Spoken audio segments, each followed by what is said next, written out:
जी हाँ दोस्तों, नमस्कार। जय जौहर। कैसे हो आप सभी? उम्मीद करता हूँ आप सभी स्वस्थ होंगे, मस्त होंगे, ज़बरदस्त होंगे। तो दोस्तों, मेरा नाम है बादल बामनिया और आप देख रहे हो आओ जरा सीखे जरा यूट्यूब चैनल, जिसमें डिस्कशन करने वाले डेली करंट अफेयर्स 2025 सितंबर माह की तारीख है 12 सितंबर का जो करंट अफेयर्स है उसका डिस्कशन करने वाले हैं। एमसीक्यू प्लस वाक्य से डिस्कशन करेंगे।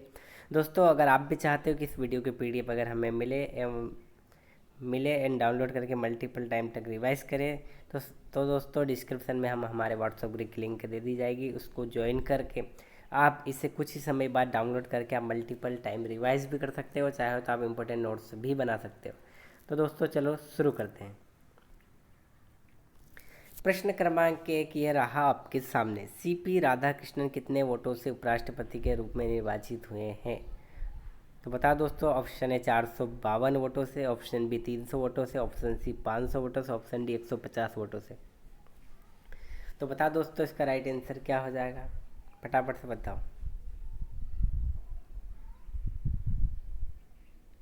तो आप कहेंगे इसका राइट आंसर हो जाएगा ऑप्शन ए 452 वोटों से।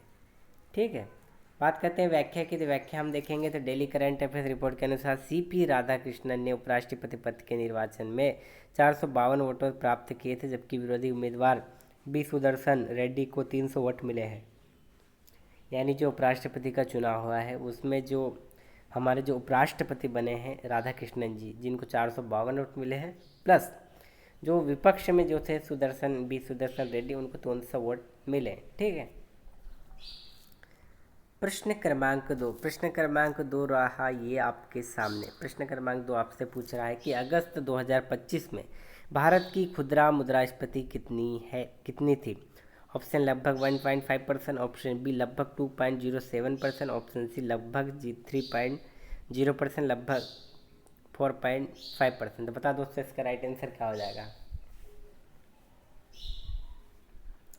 फटाफट से कमेंट सेक्शन में बताओ कि इसका राइट आंसर क्या हो जाएगा। तो आप कहेंगे इसका राइट आंसर जाएगा ऑप्शन बी लगभग 2.07%।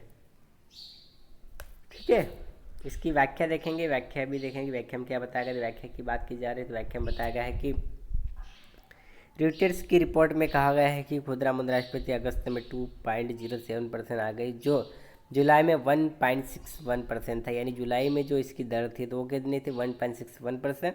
एंड अगस्त में 2.07% आ गई। ठीक है, प्रश्न क्रमांक 3 ये रहा आपकी स्क्रीन के सामने। प्रश्न क्रमांक 3 पूछ रहा आपसे कि कोल्हापुर के शाही दसरा महोत्सव को किस विभाग ने मेजर स्टेट फेस्टिवल का दर्जा दिया? यानी जो शाही दसरा महोत्सव होने वाला है या हो रहा है कोल्हापुर में, तो उसको किस विभाग ने मेजर स्टेट फेस्टिवल का दर्जा दिया है? ऑप्शन ए महाराष्ट्र पर्यटन विभाग, ऑप्शन बी राज्य शिक्षा विभाग, ऑप्शन सी संस्कृति एवं कल्याण विभाग, ऑप्शन डी ग्रामीण विकास विभाग। तो बता दोस्तों, इसका राइट आंसर क्या हो जाएगा? तो आप कहेंगे इसका राइट आंसर हो जाएगा ऑप्शन ए महाराष्ट्र पर्यटन विभाग। ठीक है, व्याख्या देखेंगे। राज्य सरकार के पर्यटन और सांस्कृतिक मामलों को विभाग को कोल्हापुर शाही दसरा महोत्सव के मेजर स्टेट फेस्टिवल घोषित किया। यानी जो दसरा महोत्सव होने जा रहा है जहाँ कोल्हापुर में, जिसे महाराष्ट्र पर्यटन विभाग ने मेजर स्टेट फेस्टिवल घोषित किया है।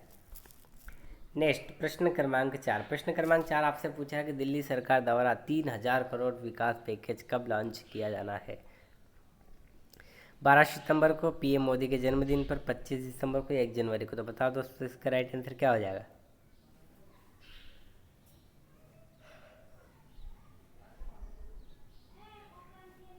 तो आप कहेंगे इसका राइट आंसर हो जाएगा ऑप्शन बी पीएम मोदी के जन्मदिन पर 3,000 करोड़ विकास पैकेज की लॉन्च किया है दिल्ली सरकार ने। ठीक है,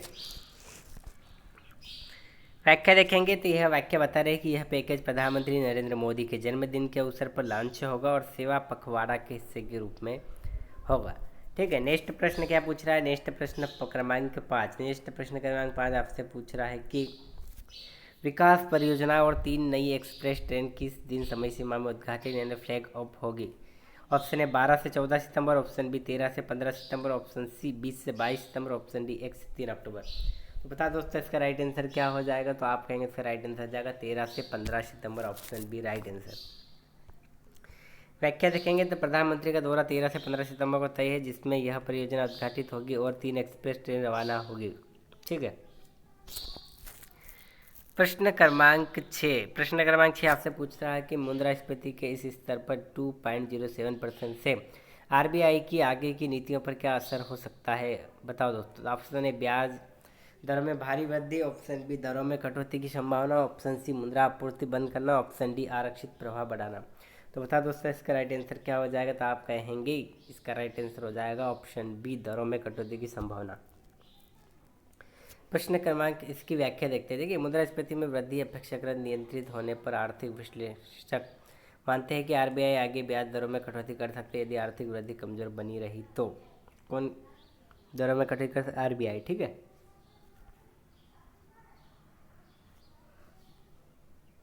ये रहा प्रश्न क्रमांक 7। कोल्हापुर में के शाही दशहरा का मुख्य उद्देश्य क्या है? ऑप्शन धार्मिक अनुष्ठान, ऑप्शन बी स्थानीय पर्यटन सांस्कृतिक विकास को बढ़ावा देना, ऑप्शन सी व्यापार मेलों का आयोजन, ऑप्शन डी कृषि उत्सव मनाना। तो बता दोस्तों इसका राइट आंसर क्या है, आप कहेंगे इसका राइट आंसर ऑप्शन बी स्थानीय पर्यटन और सांस्कृतिक विकास को बढ़ावा देना। ठीक है। स्थानीय पर्यटन एवं सांस्कृतिक विकास को बढ़ावा देना। व्याख्या, मेले में लोक कला, पारंपरिक नृत्य, हथियार प्रदर्शनी आदि होंगे। पर्यटन को बढ़ावा देना और क्षेत्रीय अर्थव्यवस्था को सशक्त करना लक्ष्य रहेगा। ठीक है। नेक्स्ट प्रश्न क्रमांक 8। प्रश्न क्रमांक 8 आपसे पूछा कि दिल्ली के 3,000 करोड़ के विकास पैकेज में कौन सी गतिविधियां शामिल होगी? तो आप कहें दोस्तों इसका राइट आंसर हो जाएगा ऑप्शन बी बड़े परिमाण की अवसंरचना और सेवाएं सुधारना। ठीक है। व्याख्या देखेंगे तो व्याख्या में बताया गया है कि बड़े परिमाण की अवसंरचनाएं और सेवाएं सुधारना। ठीक है। व्याख्या देखेंगे पैकेज में विभिन्न प्रकार की सेवा और अवसंरचना परियोजना शामिल है जिन्हें जनता के उपयोग की सुविधा बढ़ाने के लिए तैयार किया गया है। नेक्स्ट प्रश्न क्रमांक 9। प्रश्न क्रमांक 9 आपसे पूछ रहा है कि पीएम मोदी किस मध्य पूर्वी उत्तर पूर्वी राज्य सहित 5 राज्यों का दौरा कर रहे हैं?